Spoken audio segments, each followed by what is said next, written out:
Well, hi everyone. Mayor Drew Gilkins here for another edition of Mayor's Minute. Now, as you can see, we're at the Chimczuk Museum in the lobby, and this is part of Museum Windsor. We have a great collection of history archives here in the city of Windsor, and I want to do a series of things, a series of Mayor's Minutes to show you some of the great things that we have in our collection. So come with me now. We're going to go meet Craig Capiccioni, who's the museum coordinator. He's going to take us behind the scenes and show us some of the secrets at Museum Windsor.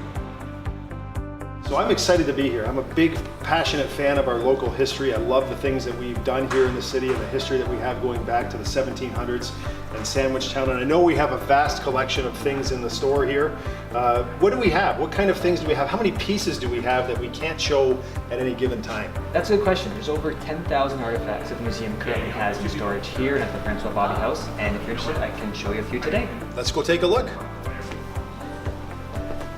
Okay, so we're in one of two storage rooms that we have with a collection of our historical artifacts. Craig is going to open these cabinets up and we're going to find a few things that I think are going to be exciting. We'll take it to another room and we can have a better look. How's that sound? Sounds good. All right. Okay, so these are the items we have. We can take a few back with us. Can I touch them? You can. We do have gloves. We ask you to use gloves like any good museum worker. Sure. Here's some gloves and you can grab some items.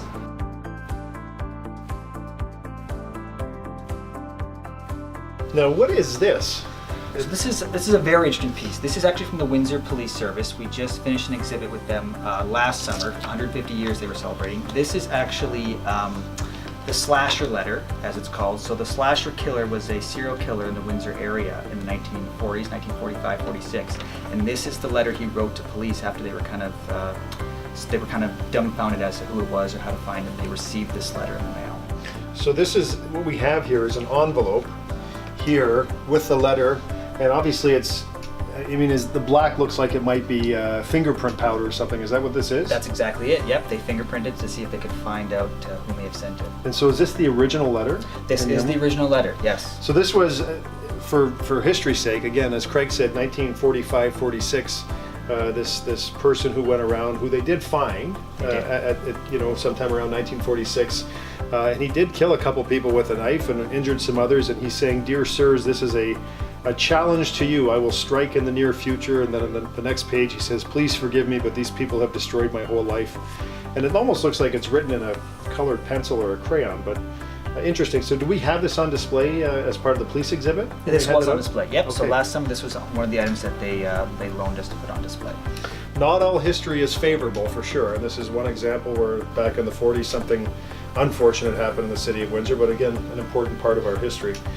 So this is an interesting piece as well. This is a tool or a toy that was used to kind of make images, 2D images into 3D images. So you would take something like this, an image like this. If you look through it, the images are just off slightly enough to make it look like it's popping out, like it's three-dimensional. That's very neat.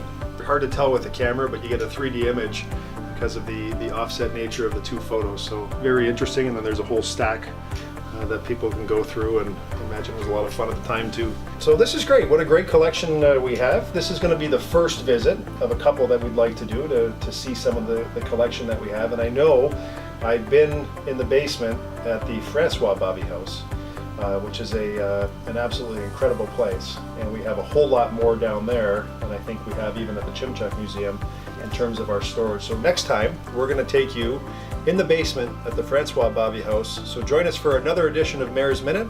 And Craig, thanks for being with us today. Nice to meet you. Thanks for coming. It's a pleasure. Thank you.